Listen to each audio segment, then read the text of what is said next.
abebembezi b'abasiramu muri Mbara bari akakiiko karikujunanizibwa enshonga z'ebyamagara muri Mbara Supreme District nibo bahaye okushaba okuba abantu barambara amarwariro g'obusiramu omuri Mbara.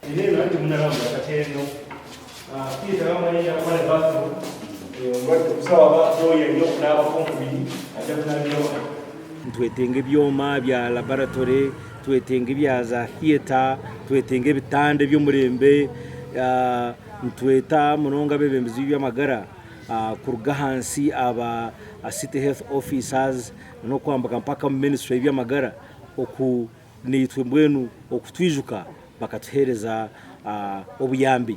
Government etwereze support kureba ngo amarwariro gitu gatunguka gatunga facilities ezukumara kubasa kujanja abantu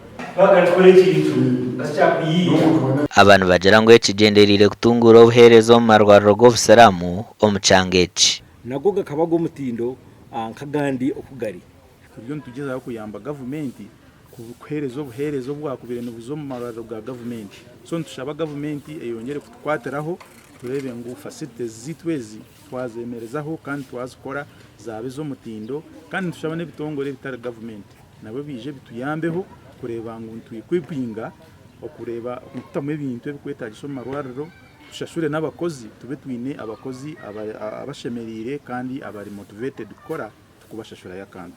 Twetenga ebyoma bya laboratory, twetenga ebya za theater, twetenga ebitande by'omurembe.